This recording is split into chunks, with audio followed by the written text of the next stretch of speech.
Welcome back, everybody. I hope you had a good lunch. For those of you that decided to take a little bit of a less break, I hope you guys enjoyed Sandra's session. Um, it is an absolute honor and privilege to introduce her again for this next session. Sandra started her refereeing career in 1998 and moved her way up, and then eventually was brought up into the FIFA panel and served there from 2006 to 2009. She officiated in multiple collegiate conference finals, the NCAA Final Four, both men and women domestic professional leagues, as well as international leagues in North America, Europe, Asia. In 2019, Sandra was inducted into the North Carolina Soccer Hall of Fame. I can't hear Assad at all, by the way. Can you guys hear me now? Okay, sorry. In 2019, Sandra was inducted into the North Carolina Soccer Hall of Fame, and Sandra is currently serving as the Director of Strategic Initiatives and Innovation. Sandra also happens to serve on the Board of Directors for NASO. Without further ado, it's my pleasure to welcome Sandra onto our talk. Sandra, it's all yours.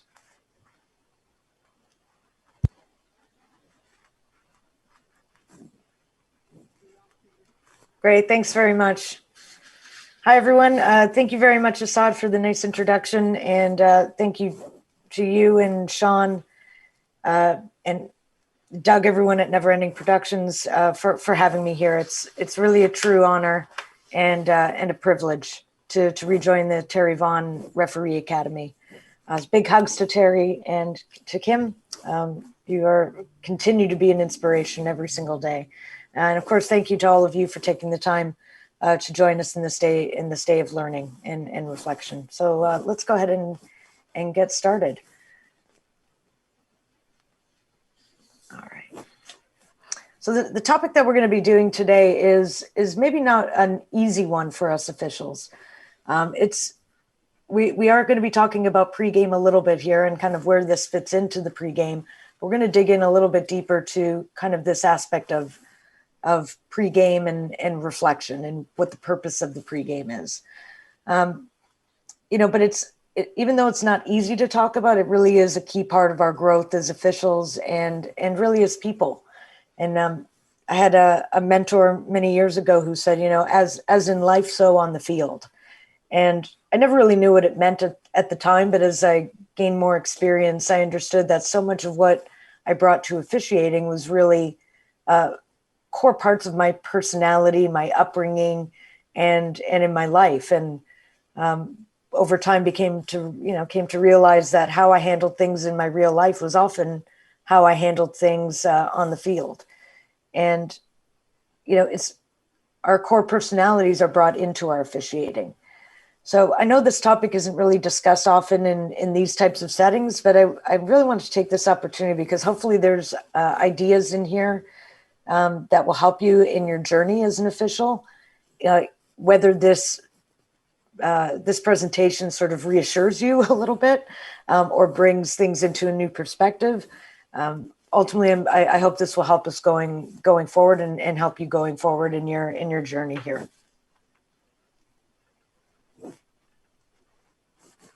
Right. So the mindset going in, let's talk about our mindset sort of going into a game. Right. So when we talk about mistakes and errors and things like that, first thing is, what's our mindset going in? And I think as long as our mindset is that it's a privilege to officiate in general, and we have good intentions coming into the game, right? As long as we're coming into the game to keep it safe and to keep it fair, I think we are starting in a good place. So if that's our mindset going in, then we have to be able to deal with when things don't quite go right, when they go wrong. And part of that is that we have to accept that errors are going to be made. If you are an official, the only way not to have errors is to not officiate. Okay? And this is true across all sports. It's part of the territory, right? Whether you're an official in hockey, in soccer, in basketball, anywhere else. whether it's maybe a game just in our backyard, or if it's something that is higher profile. It's part of the territory. Okay, so we have to understand that by signing up for this vocation, we accept that this is going to happen, and that's okay. Right? It even happens to the best of us.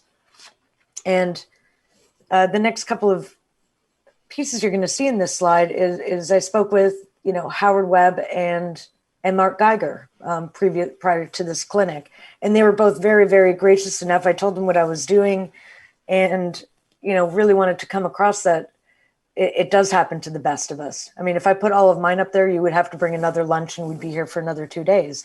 But I think everyone's familiar with what happened with Howard and also with Mark Geiger, and they were, like I said, gracious enough to let me bring this into this conversation.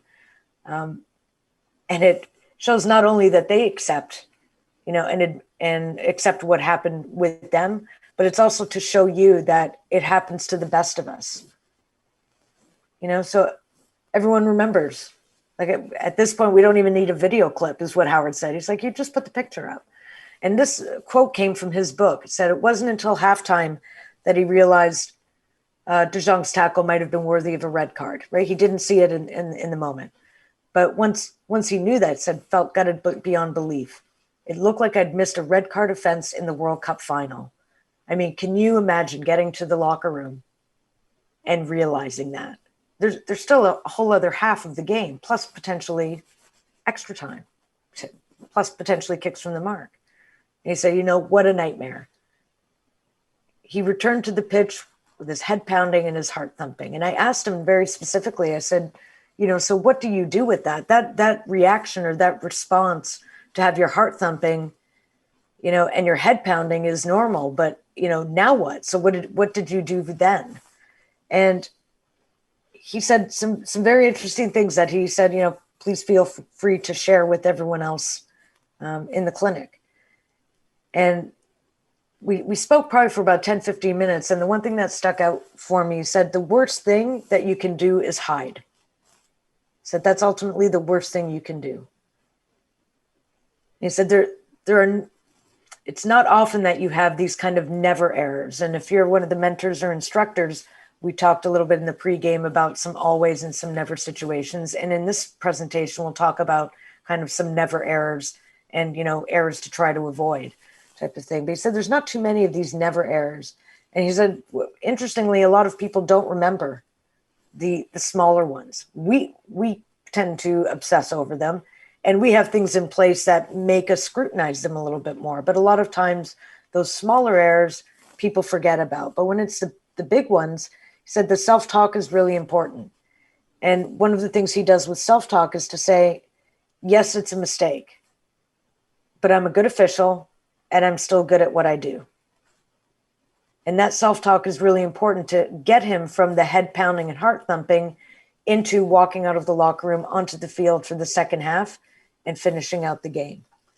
So he said, keep it in context, keep your belief that you're a good official, and you're a good official that sometimes makes mistakes. But ultimately, the worst thing you can do is hide from them.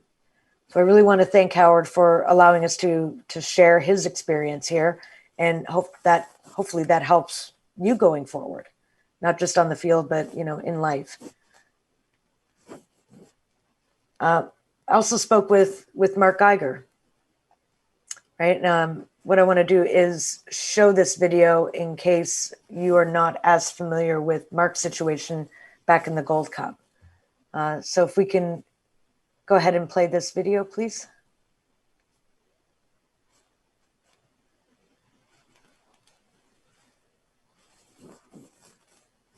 All right, so this is the situation. We've got a ball coming in. Oh, this is not the correct video. It's going to be the other one.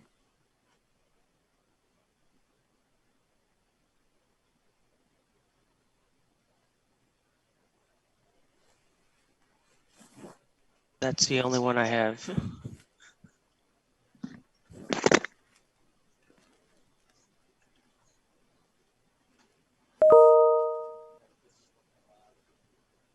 Okay, there was the other clip with Marks.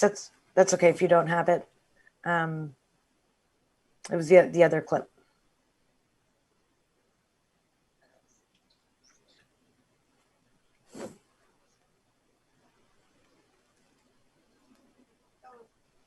Sandra, we don't have that clip. That's the only clip we have. Okay, let's just go ahead and move on.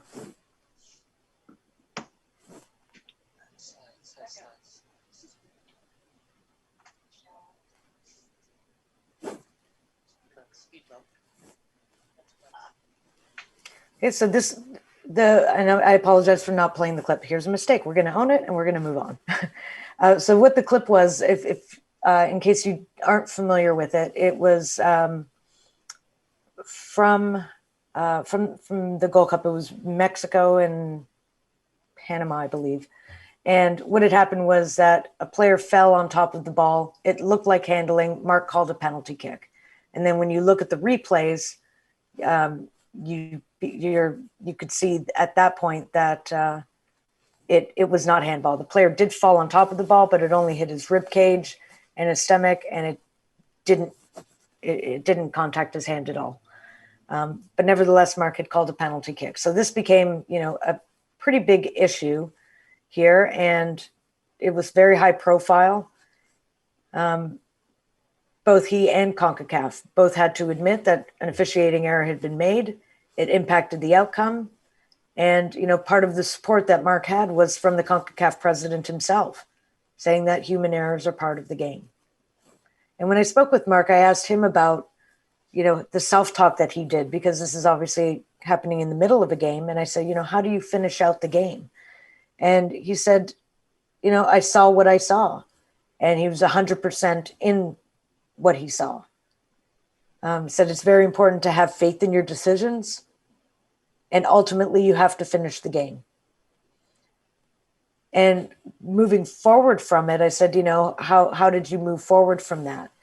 And he said that the support group that he had of peers and of mentors, not just from the officiating world, but his peers and mentors in life, helped not just analyze the decision, but really help build back his confidence. And he said it took about a year to build his confidence back. But with the support system that he had, he was able to do that. And, every next game was just an opportunity to rebuild his confidence. But he said, ultimately, you have to admit the mistake and you have to move on and bring the lesson with it. So my point here, again, is that it happens to the best of us. Okay, so think of these errors as, even if they feel really big in the moment, they're a speed bump. They're not a wall. Okay, to get through it, self-talk in the moment, go with what you saw, have faith in your decision, finish the game. It's very important. You have to finish the game. Okay, the mistakes don't define us as officials or as people. So no matter who you are as a referee, have that support group to get over that bump.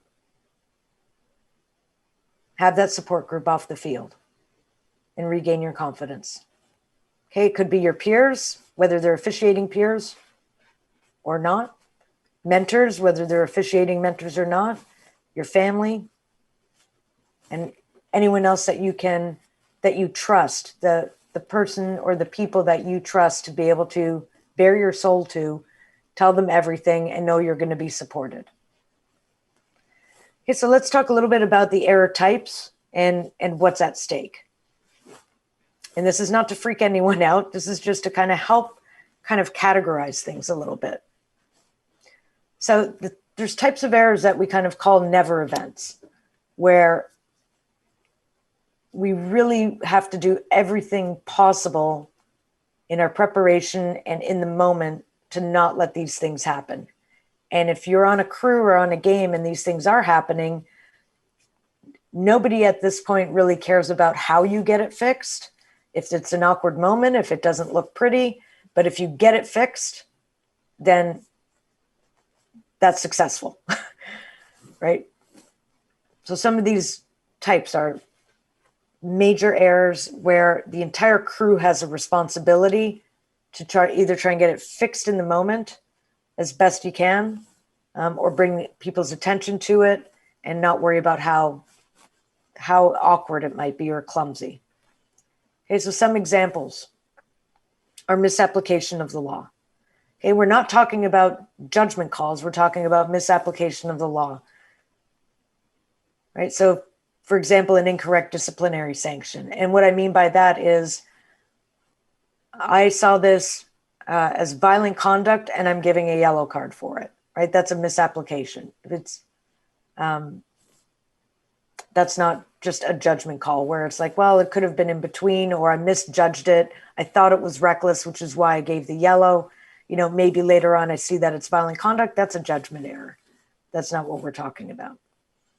Or an incorrect restart, right? So we're not talking about a judgment error, like I gave a goal kick instead of a corner kick. That's a judgment error. An incorrect restart is I'm giving a direct free kick to the attacking team in the penalty area, right? That's an incorrect restart. And this comes up quite a bit in penalty kicks, where depending on the offense, you know, the restart changes, right? So we have to be really careful and do our homework and know the correct restart. And as if you're on the crew, then if you see a mistake happen like that, then it's our collective responsibility to get involved to try and fix it, right? If there's timing errors, so you played, these are 40-minute halves, but you played 35 minutes and then called for halftime, right? It's going to be awkward, but get it fixed. And everyone has to be paying attention to be able to recognize it, okay? Or ending the game before it's over. Misapplying the rules of competition. And this can, you know, we can be vulnerable to this because a lot of us are doing different types of games. We're doing a college game one day, a youth game another day, something in a tournament the next day, you know, maybe a semi-professional game the next day after that, back to youth, back to college. And we can be really vulnerable to this, to misapplying the rules of competition. So again, when we start thinking about this in terms of context of the pregame, if you're switching between competitions back and forth, this may be something you put into your pregame just to kind of reset yourself on the rules of competition for the day. Okay, and again, this is the whole crew's responsibility. Where we're particularly vulnerable is with substitutions, sort of when they happen, how many there can be. Extra time, is there going to be extra time or not? And kicks from the mark procedure. So knowing that we're vulnerable to these types of things, it's important to include it in the pregame. Make sure you build a safety net for yourself and your crew. Okay, so this next type of errors, these are sort of avoid errors. These are a little bit more judgment errors, even if they're sort of big judgment errors, right? So these may be judgments in what we call key match incidents, like penalty kicks, red cards, right? So Howard's mistake, for example, a red card that he didn't give that he should have, right? It's high profile and it meant a lot and it got a lot of scrutiny, but ultimately it was a judgment error. It wasn't a misapplication of the law. It was a judgment error because he didn't see it. And he wasn't able to make a judgment on it because he didn't see it. In Mark's situation, again, it was a penalty kick. High profile, a big deal, had an impact on the outcome of the game, but ultimately it was an error in judgment, not in law. Okay, in MLS and in some leagues around the world, as you know, there's video review. Video review is kind of put into place to sort of be a safety net on the judgments in these kind of key match incident types of errors, right? So offside that has a goal involved with it. If there's offside in the attacking phase of play leading to a goal, no goal decisions on the goal line, penalty kicks and red cards, and also mistaken identity is the other pillar of that. But unless you're working there, we don't have video review to benefit us. And most of us have been reffing a long, long time without that benefit. I would have loved to have that. I'm more than happy to kind of accept that a mistake was made, have something sent down for review, and then I get an opportunity to correct it. I mean, that's fantastic. So I think it's been really successful, and it's really helped the credibility of the game. And as the game gets faster and faster, we become a little bit more vulnerable. So having video review is great, but not not all of us have that. Other errors that are kind of these avoid errors are system errors, things that come from a lack of preparation or a lack of pregame, right? Where we're just kind of chilled out and thinking, yeah, okay, another game. I'm going to get on here and do my thing. And this is really where we see a lot of system errors come into play, where you have miscommunication. That's either verbal miscommunication or visual miscommunication happening, right? Where you have signals kind of getting crossed and all over the place. Right? Or the things that are, when things are confusing, it generally can be brought back to a lack of specificity in the pregame or a gap in the pregame, or just a lack of preparation. Okay, so we can do things to help avoid those errors. So when we talk about what's at stake, mistakes can be scary, because if we think about it for a little bit, we have an error and it's like, okay, what's at stake here? Maybe the outcome of the game was at stake. Maybe the advancement to the next round for the teams and the players and the coaches. Maybe someone's championship title was at stake. Our industry reputation, as much as everyone believes the referees are the best team ever and the referee team is everyone's favorite team, we still have, some pressure there amongst our peers and maybe our state or national association or confederation or what have you. So there's industry reputation. There's personal scrutiny that comes from, the assigners, from the assessors, from our mentors. Media scrutiny, whether it's social media or other news outlets, and then we always think, how does this impact my career? But ultimately, that's why it can be scary, and it may be the reasons why people's instincts of how to handle mistakes take us into places where they don't offer solutions. But ultimately, this is all noise. If we're going to grow as officials, avoid the same mistakes over and over again, and really build slowly and surely and step by step towards better performances, all of this has to end up being noise. Okay, so I want to talk a little bit about our approaches and solutions. So our approaches to mistakes and offer maybe some guidance or some advice that you can take or leave in terms of solutions to move forward. Okay, so if you take about 10 seconds and be honest with yourself, really in your own private thoughts, what is your approach when a mistake happens? What is your instinct? And I'm just going to kind of give people about 10 seconds to kind of think about that a little bit and be really honest with yourself. It's like, what is your instinct? What's your first go-to? Right? So is your instinct to, as the quote says, have a large breakdown with a side of despair, a nice bowl of self-recrimination, hold the pep talk, and then for dessert, I'm going to go into this self-destructive spiral. All right, and I think for the mentors and instructors and assessors, administrators, I think we've all seen this. We probably recognize it maybe in some of our peers. We may recognize it in ourselves, right? And if this is you, even though it has kind of a little bit of a levity twist to it, if this is you, if your instinct is to really internalize your mistakes, where it's self-reproach, recrimination, judgment, and self-punishment, think about why is that? And sometimes that's used as a defense mechanism to be able to say, I'm going to be harder on myself than anyone else, and that is going to kind of insulate me from the criticism. Right? I am going to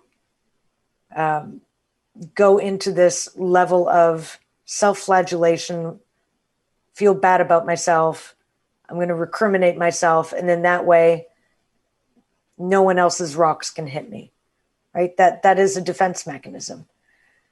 But our question here, I think, is if this is your instinct, we want to ask,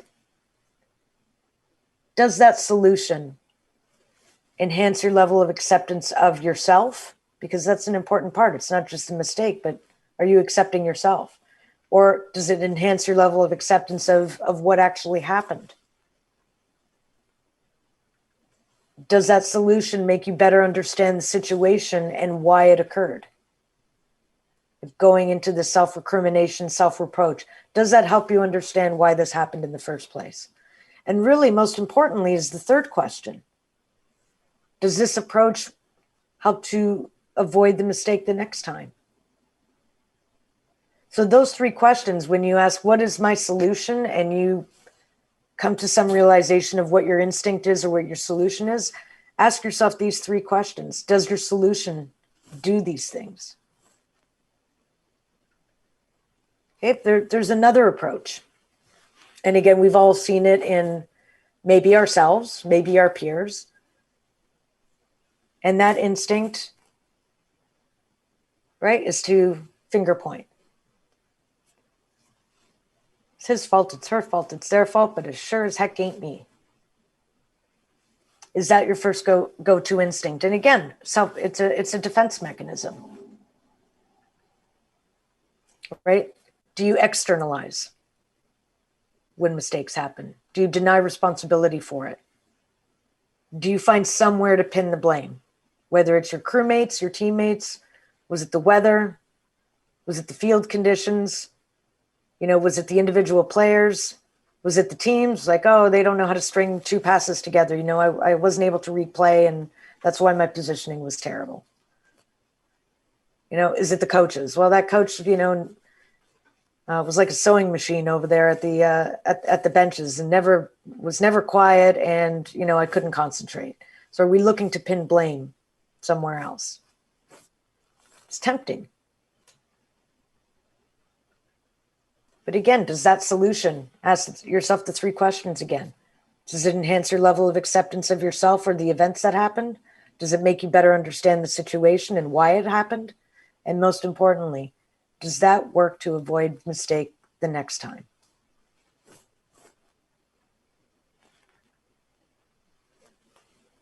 And then there's sort of the third approach. And we've all seen it.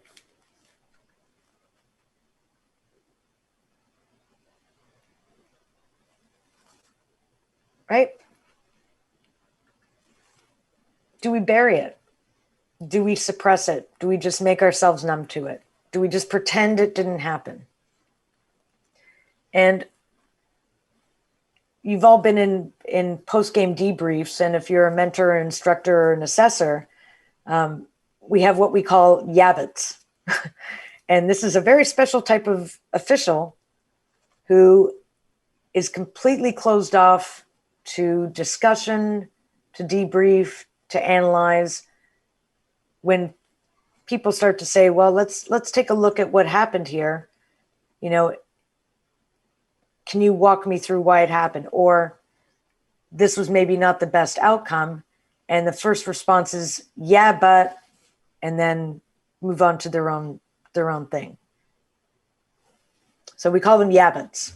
And it's a really detrimental approach to growth and to future success, because you're closing yourself off from new ideas. And in order to be open to new ideas, you have to be open to the idea that maybe the approach that you took in that particular situation could be done a little bit differently that has a better outcome. Okay, so ask yourself if that's you. And again, I'm going to ask everyone, what does this solution, the la, la, la, la, la, I can't hear you. What does that solution do? Same three questions as before. Okay, so that's a lot of introspection. So I'm going to let that kind of brew for a little bit. Everyone can take a breath. That's a lot of introspection. I think what we want to do now in our next phase here is talk about, well, what's the solution? What goes into a solution? Right? And there's no one way. There's no one way to get about to that place. And you're going to experiment with it.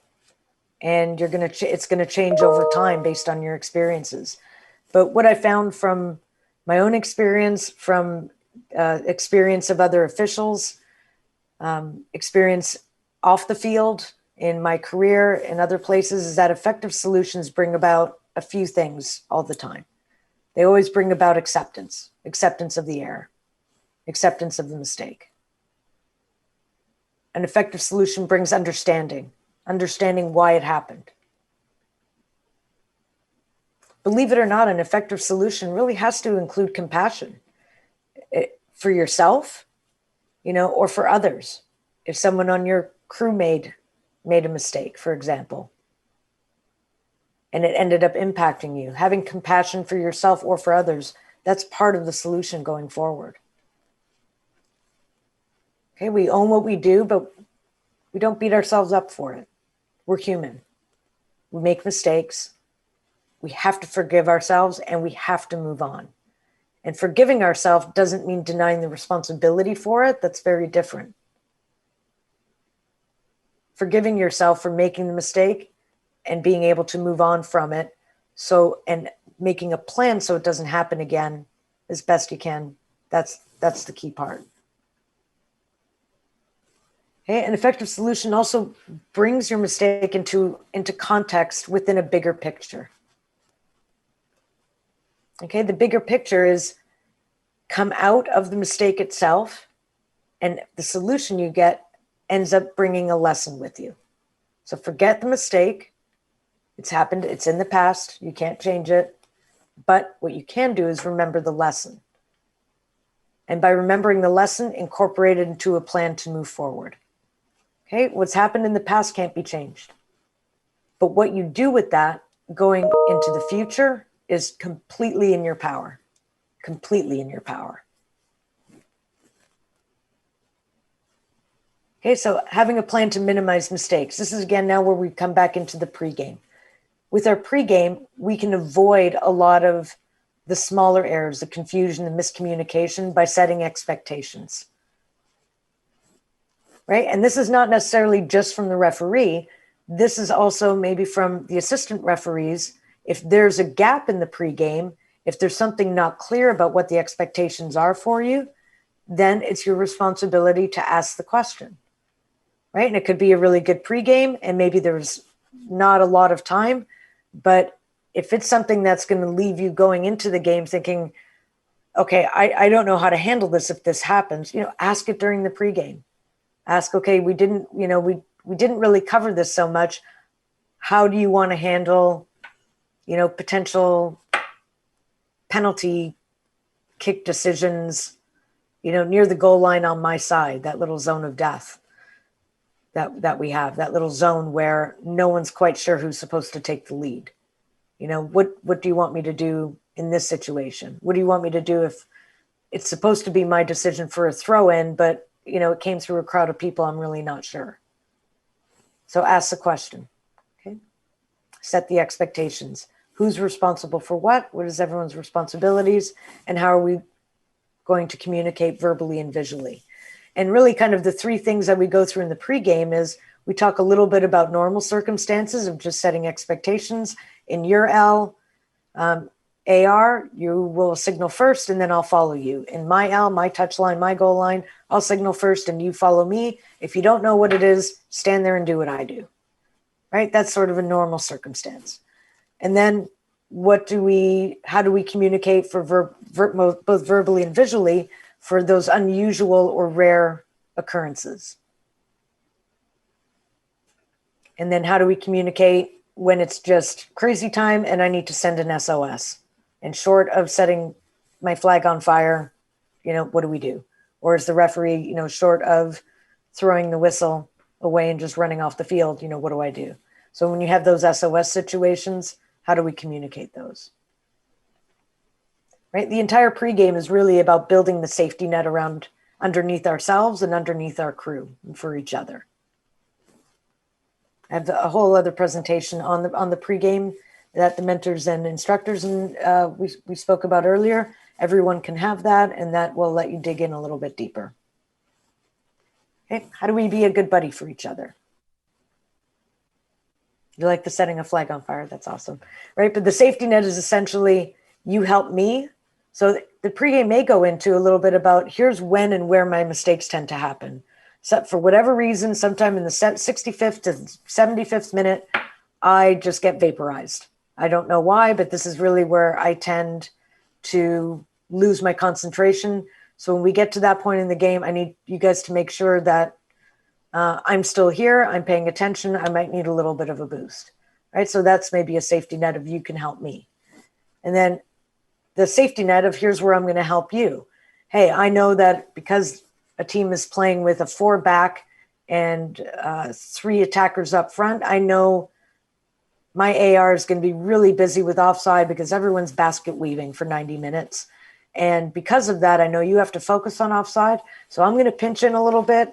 I'm going to help out with fouls and misconduct a little bit more over there. And I'm going to get all the throw-ins to your immediate left because I know those are the hardest ones to get when you're focused on offside. So those types of little safety nets. Hey, AR, I know this is your very, very first game at this level. You know what? Just get the offside right. We got you covered on everything else. Right? So there's a lot of places where you can build that safety net depending on your crew, depending on the game that you have in front of you, depending maybe on the team tactics or the formations, something like that. Hey, fourth official, this is your very first fourth. You know, I know this coach is maybe a handful to deal with. You know, here are some things. If you need to get my attention, if it's getting out of control over there and you don't feel comfortable, just take a couple steps right up to the touch line, make yourself visible, and I'll do a little drive by and see how I can help you. Okay, so these safety nets to help avoid errors. When you do make an error and you're in game, hugely important to have a plan to immediately refocus yourself. There's these things that happen in a lot of other industries that talk about a mistake ritual. And this also happens with athletes, with the players themselves. I think the goalkeepers are more kind of the most kindred spirits to us because like us, if they can have 89 minutes of a great game, but let in a howler at the end, right? That's what everyone focuses on. So the goalkeepers have a little bit of simpatico, I think, with the officials. And a lot of goalkeepers do become officials, which I find actually quite fascinating. But the important part is develop a mistake ritual, right? Develop something that lets you reset. And it has to be pretty quick. It has to, but something you can do in the moment. And then you have to practice it. Practice it consistently and immediately after you make a mistake. And it doesn't have to be a huge, giant mistake. It could be even something that's just a little awkward, right? Just get yourself reset and refocused. Don't forget to ref the game, right? So don't obsess about this. We still have to ref the game. But you know when it feels like when, you know, everyone kind of does that, oh, ref. And you know that, yeah, you know what, that was my bad. We have to reset. So you can maybe use a gesture, something small or subtle, right? Something to snap yourself out of obsessing about it, right? So it might be a short phrase. It might be a quick thought. That's your go-to thought to reset yourself. The main thing is stay calm and breathe, because when you breathe, you get oxygen in your brain and then you become smarter. Yeah. Right? You have to stay calm. Right? And start to refocus on things that are under your control. This is kind of an option for you to help reset. So for example, your effort or your work rate. Right? This is something you can control. If that helps you get back into the moment, then you can bring your work rate up a notch or your effort level. Attention on the here and the now. So no matter what happened, you can say, okay, this, whatever my next signal is, it's just going to be an extra crisp signal. It could be a throw and it could be a goal kick. I'm going to give that little extra work rate, and I'm going to make a nice strong signal just to get myself back in the moment. And that works great, right? Or it's going to be in a maybe thought in your own head that says, okay, forget that, next play, and be all in and get yourself refocused and reset. Okay, so those are some strategies for in-game. Now we're going to go into halftime, and we can have a different plan for that. So when we get to halftime, one helpful thing to do is to check in for any errors that can be fixed. in the second half. So my first question when I came off as a referee at halftime, the first question to my ARs was, did I miss any flags? First question. Because if I missed flags during the first half, let's figure out why really quickly here. Let's adjust. And that way in the second half, I don't. Okay, so that's the first question. Next question, did I miss any subs? Right? These are nothing tragic necessarily. But these are the first two things I want to know because I know we can figure out why I missed them and how to fix it going forward. Right? It's also a really great kind of leadership thing. It shows the rest of your crew, I'm not above making mistakes. Did I make them? If so, let's figure out why. Let's fix it. Boom. And we go out stronger. Right? I also check in on persistent offenses. So it's like, is there anybody kicking a lot of people and I'm not figuring this out? Or is there any particular player getting kicked by a lot of people and I'm not figuring this out? This is a nice thing to check in at halftime with, and because you can adjust and go into the second half better prepared. Maybe even have a small chat with the player, just like, we're noticing you're kicking a lot of people. Let's take it down a notch starting the second half and stay under the radar a little bit. Or, hey, we have noticed you've been getting kicked a few times. We're not oblivious to it. Just, keep your cool and know that I'm watching. Right. So that this can be really helpful going forward. Okay. And then checking in about bench behavior, because we can get it so into the game right now that someone could be throwing a wobbly over at the bench and it's just white noise and we're oblivious to it. But it's important to check in for that because we have to make sure there's decorum there.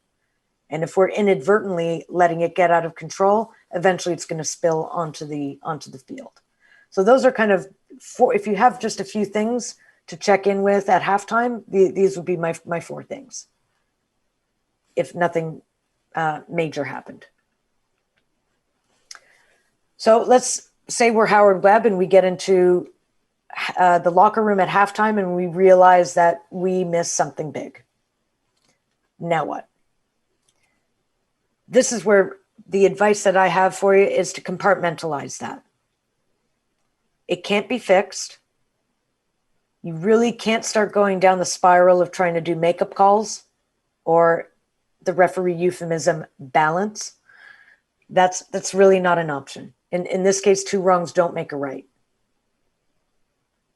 We have to compartmentalize them, recognize they can't be fixed right now, put them in a little box visually, put it on the shelf, and then revisit it after the game.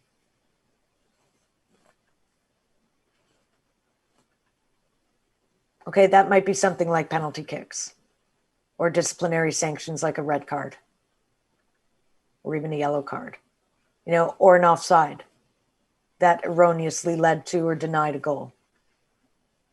Right? Goal, no goal decisions. So now these are those avoid errors that we talked about that are judgment errors. Those, if you get into the locker room or to your halftime and recognize that happened, put it in a box, set it aside, revisit after the game, and get yourself refocused coming out so you can finish the rest of the game and have that be your only big error. Okay, another thing at halftime that you can do is, if everything's going really well, is still just to check in for vulnerabilities. Are there any places where okay.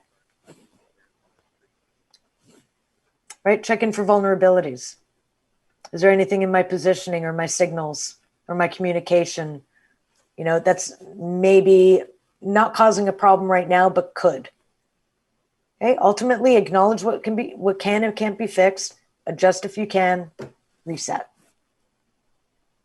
Okay, and finally have a plan for self-analysis post-game. It has to come into your routine. You have to look yourself in the mirror. It can be brief. It doesn't have to be a couch or a confessional or last for hours, or you can make it detailed.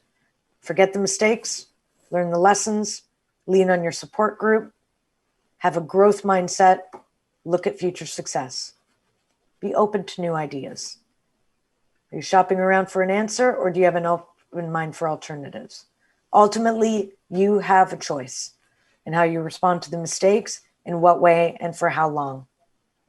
Okay, so choose a solution that feeds into better performances going forward. All right. So there it is. That was the circle. And remember, to err is human and the game is divine. So thanks everybody for your attention. Enjoy the rest of the clinic, and we will see you soon on the pitch. Good luck, everybody. Stay safe. Great. Yes. Yep.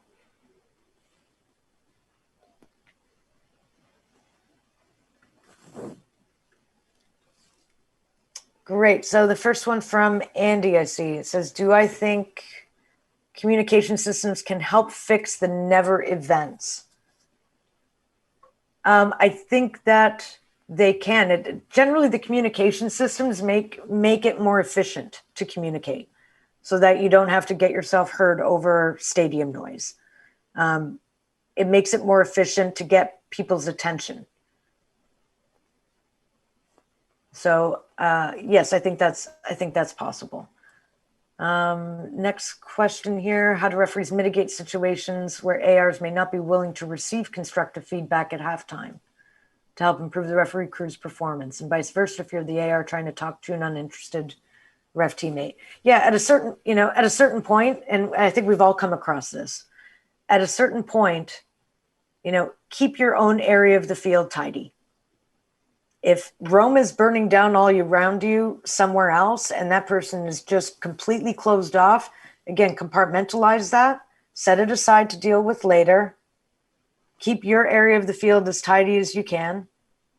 And if the person is kind of not doing their job, then if you're the referee, maybe you need to pinch in a little bit more to cover more of those situations.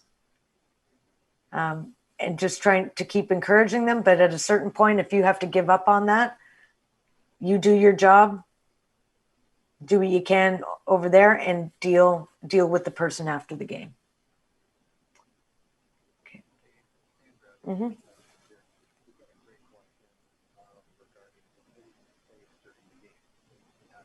Yeah. You can do that once for each team in a game. Oh, sorry. The question was. I lost the question. Oh, about admitting mistakes with a player. Yeah, admitting mistakes to a player or coach. I mean, that can really humanize us. But like I said, you can do that once pretty much with each team in a game, because otherwise you're telling them that you're wrong all the time. And then it goes from humanizing yourself to just kind of saying, yeah, I'm really just not a very good official. But yeah, in the moment, particularly if everyone recognizes it, then that's a possibility to say, you know what, I may have missed that one. That's okay. But again, it's not a confessional to them about all of your mistakes, because a lot of them they don't notice. And sometimes it's their judgment. So we don't really know if it is a mistake yet. Right? So there's always some hope, just because the players or coaches are kind of saying, oh, that was wrong, that was wrong, that was wrong. It's like, no, I called what I saw. I have faith in my decision. And really, until I see it, I actually don't know what was wrong. But if it's something that everyone recognizes, then you might be okay kind of once to each team at different times in a game. After that, you start to kind of erode your own credibility. I hope that helps answer that question a little bit.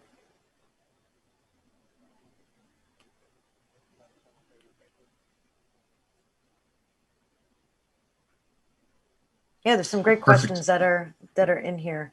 For Jeremy Phillips, we're going to make the presentation available to folks in PDF, so you'll be able to have that. Sandra, one more just popped up here, and I'm just reading it off the top of the list. Regarding being an assistant with a referee you've never worked with, and the pregame consists of, the term we've always heard. Yeah, don't fudge it up. Don't fudge it up. Right, DFU, right? how do you advise, for an assistant referee or maybe a less senior official to deal with that going into the game and maybe throughout the game if it becomes an issue? Yeah, it's a great question, and people can get a little bit casual, and so it's perfectly fine to say, can you help me understand what that means, so I can make sure I can follow that instruction. So you can always approach it to kind of be like, look, for myself, so that I make sure I follow your DFU instruction. Knowing this would really help me in this game. I would love to follow your instruction, but I need a few more breadcrumbs of how to go about doing that. Absolutely fine to ask that question.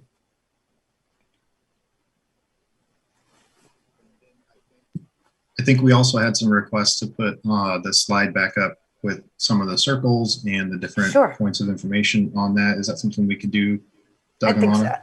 I think so. And I did see a question. I saw a question about video review, and it's really, you can't really use video review as a crutch, because video review can't occur until a decision has been made on the field. So the standard is, was there a clear and obvious error made on the field?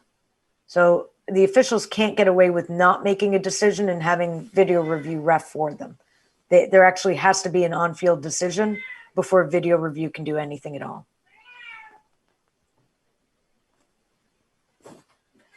Perfect. I think that's the one that's the slide that everybody was commenting on. Great. Now, hang on one second here, because I'm sure you can hear one of my little kitties.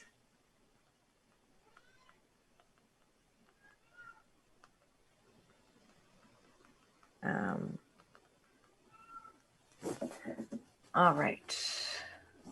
Yeah, so this slide here, I'm just going to kind of move this over here.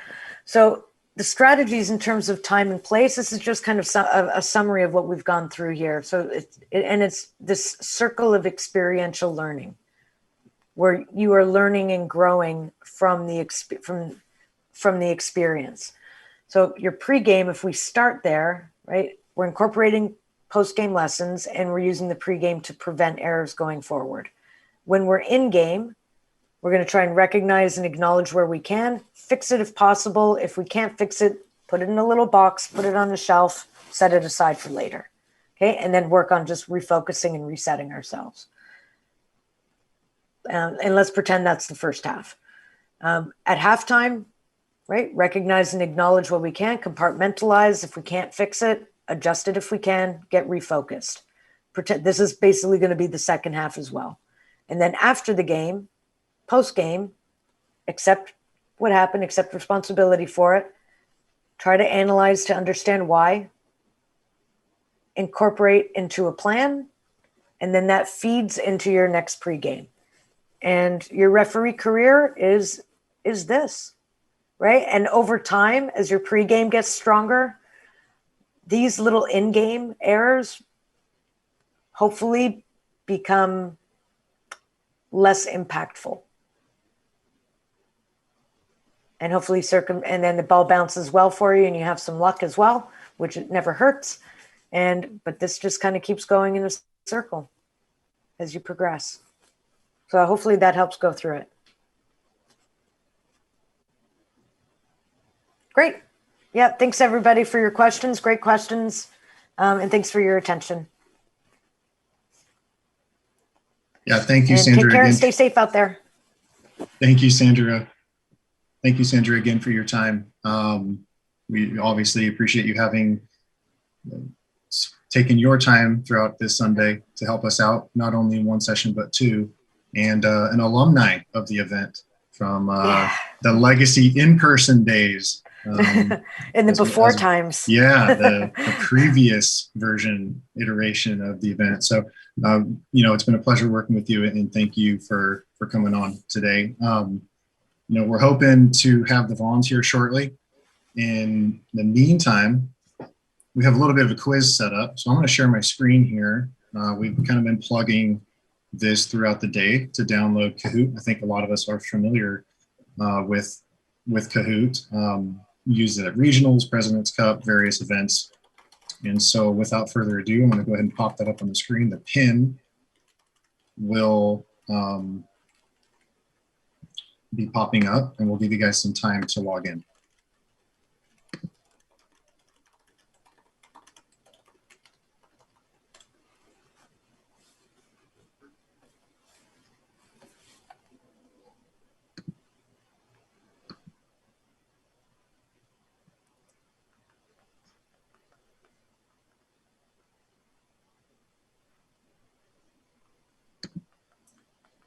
Is that coming through? No sound.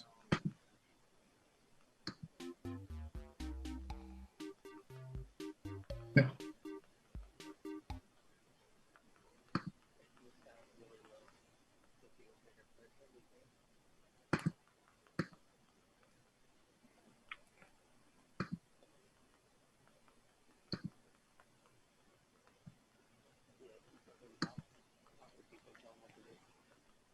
Okay.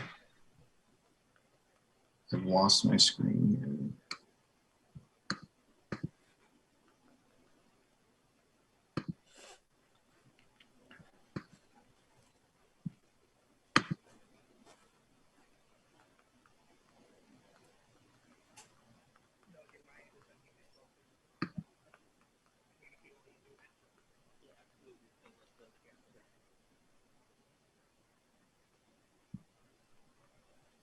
Or go to kahoot.it, and at the very top you'll see the pin 37051.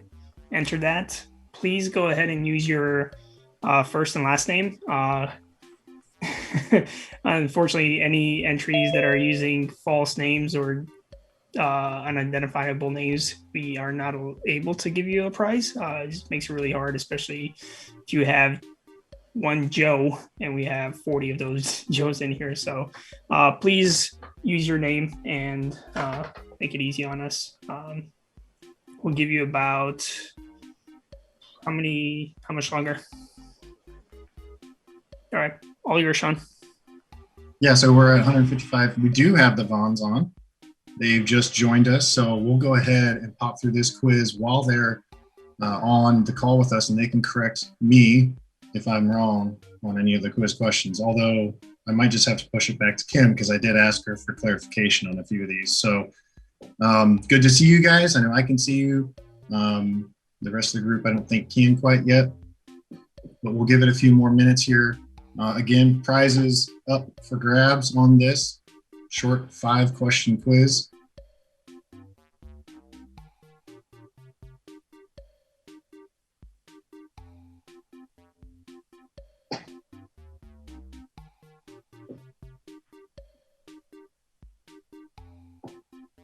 I'm going to go ahead and, so I'm going to stop sharing and then reshare.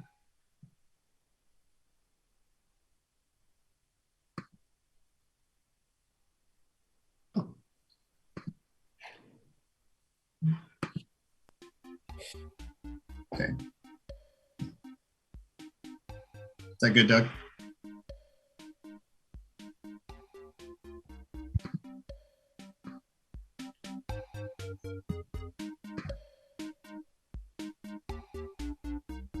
Okay, we're going to go ahead and get started, guys. We've got 188 of us in here, 190. Yep, we are going to go ahead and get this one started. There are plenty of more opportunities to get prizes later in the day as well. So let's go ahead and get going.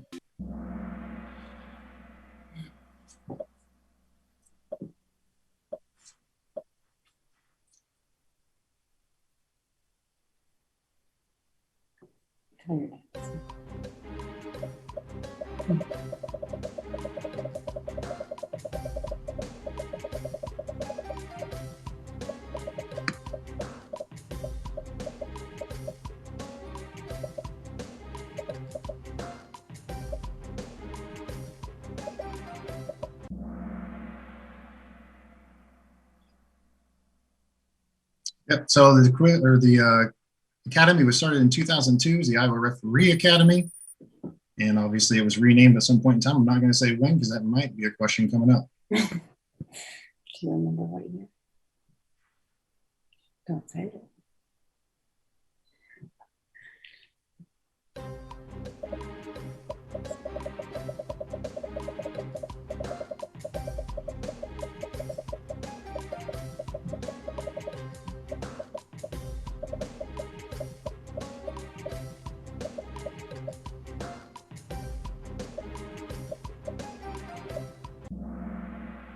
So 2016 was the year. Actually, my very first academy I attended, got my badge in 2015 and attended the academy in 2016. So I was there for that. It was an amazing event.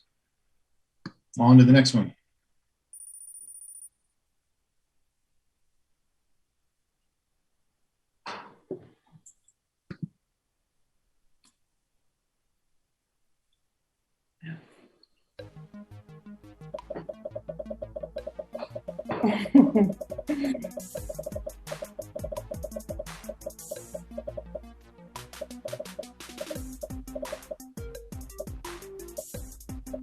Another cancer.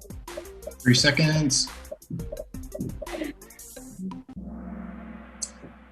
Is 2004, voted on in 2003, but the badge came in 2004, according to Kim. So anybody who wants to dispute that can reach out to her. All right, next question.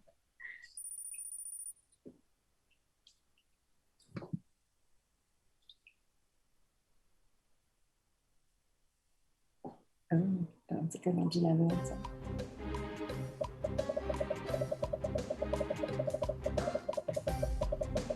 Yeah, the answer to that one.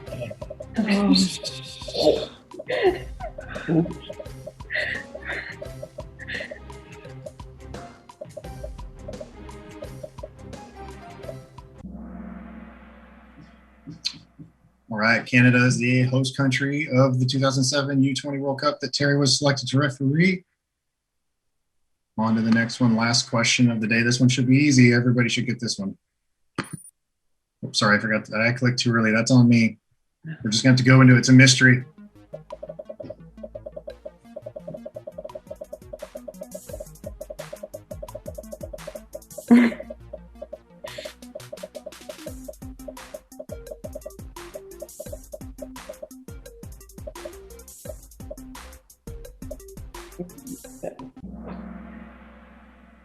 So May is the month. The MLS officials, PRSA and Pro usually line up, wear the blue wristbands. We do have the blue wristbands for sale with OSI. Please click the links.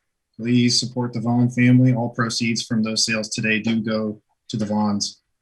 Without further ado, I'm not going to take too much time here. I want to give Terry and Kim the screen with, oh, I do need to give the winner away. Sorry about that.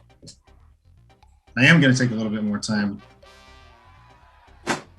So please, Drew Klemp, good job.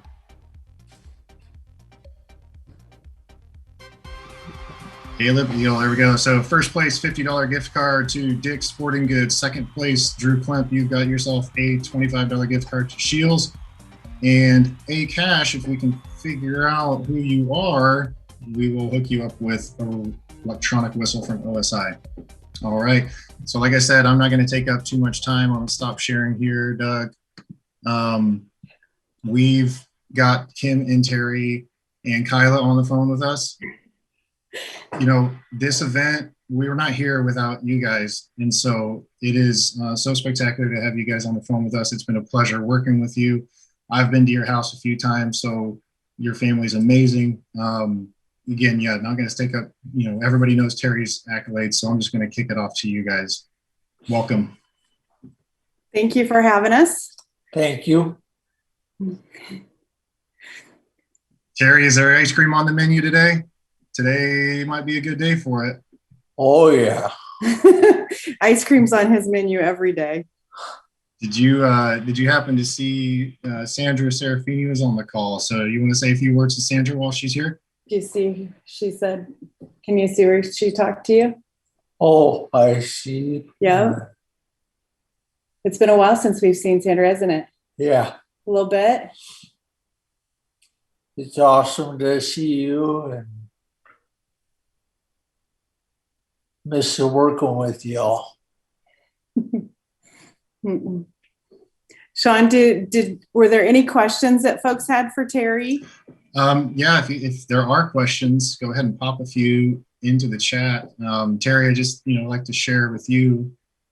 Talked with Kim last night. We had over 500 registrants, and at any given time today, we've been over 300 people online taking up this information. So just wanted to pass that along to you while we had you on the call. Definitely impressive. It's kind of unique with it being virtual, isn't it? Yeah. But it's kind of good, especially with the sleet and snow we have coming down, huh? Yeah. So if anybody's got questions for Terry, go ahead and we can pop one or two here in the chat or in the Q&A and try and get a couple questions answered. Yep. And I was just going to give just a little quick update on how Terry's doing. I know we get that question a lot. He's doing pretty good. He has a doctor's appointment coming up here the end of this week, but Terry's doing well. We're trying, I know a lot of people wish they had this issue, but Terry, we have a hard time keeping some weight on him. He's losing weight, but that's kind of normal at this stage. And so he gets to eat as much ice cream and cookies and all that fun stuff that he enjoys. So he's not real fond of the supplement shakes. Those aren't his favorite, but we do try and keep his weight up here a little bit. So, but otherwise Terry's doing well. Awesome. So I do have one question that I'm for sure going to grab. But before that, I do want to let you know that not only have people from our own country been signing up for this event and attending, we had an attendee from Pakistan. We've had an attendee from Germany that we know of, and also the United Kingdom. So we've kind of, got that international flair going on today. And then we also had somebody register and log in from Hawaii at 5 a.m. I don't even know if I was asleep yet. So Too early. Yeah. So Jim Albertson is typed in a question into the Q&A. For those of you that don't know, Jim was our former SRA in the state of Iowa here. He wants you to tell the KFC story, Terry. What? The KFC Oh, Mm-mm. yeah, that's a good one. Mm-mm. My wife traveled a lot with me to all the games. It was nice to have her there. And so we're all sitting around together and we're watching the games and stuff together. And the thing that Kim is very, very honest and the KFC stands for chicken in the box, because as we're doing our debrief, after the game,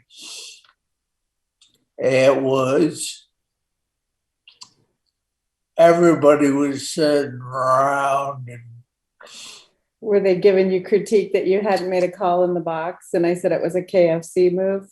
exactly. And so it became known as chicken in the box. So, because Vaughn didn't pull a card when I thought he should have. Yeah, that's it. See, Terry, one thing I've learned is, I don't think you always tell the story honestly, and then Kim ends up catching you and correcting the mistake. So, we're probably going to, wrap up here, but we do want to draw attention to your lower left-hand part of your screen. We've set up a Venmo for the Vaughn family.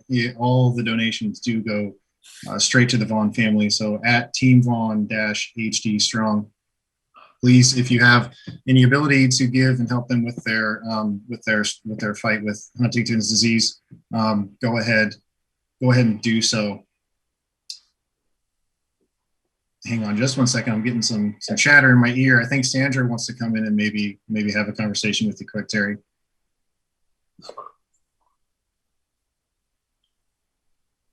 I don't know. We maybe.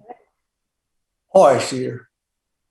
Oh, we can't hear. Okay, so Sandra can't hear you at the moment, but I think we can end off with this last question here from Terry.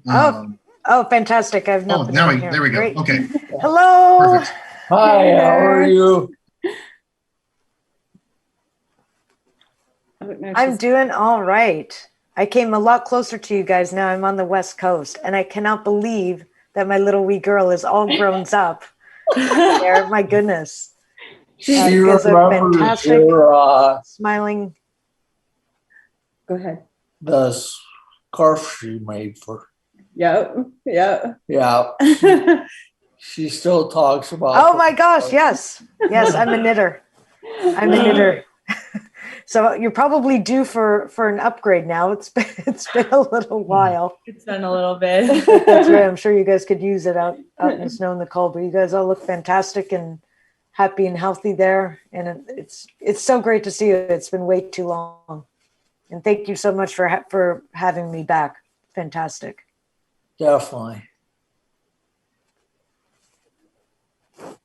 Cool. Yeah. Sorry. We're having to do the little tin cans and the string to kind of come It does through a kind little of bit. feel that way. But after this is all done, then Kim, I'll give you a ring so I can say hello again and I would see how love that. everybody is doing. I would and love everything. that. But it's so great to see you guys. I was so excited that you're coming on today. Thanks, And it's Sandra. wonderful to see you. And thank you for inspiring us every single day from what you guys do together. It is really quite incredible. And the fight that's in you and the resilience is really amazing. And all of us take so much inspiration from you every single day. Well, thank So you. thank you so much. Thank you.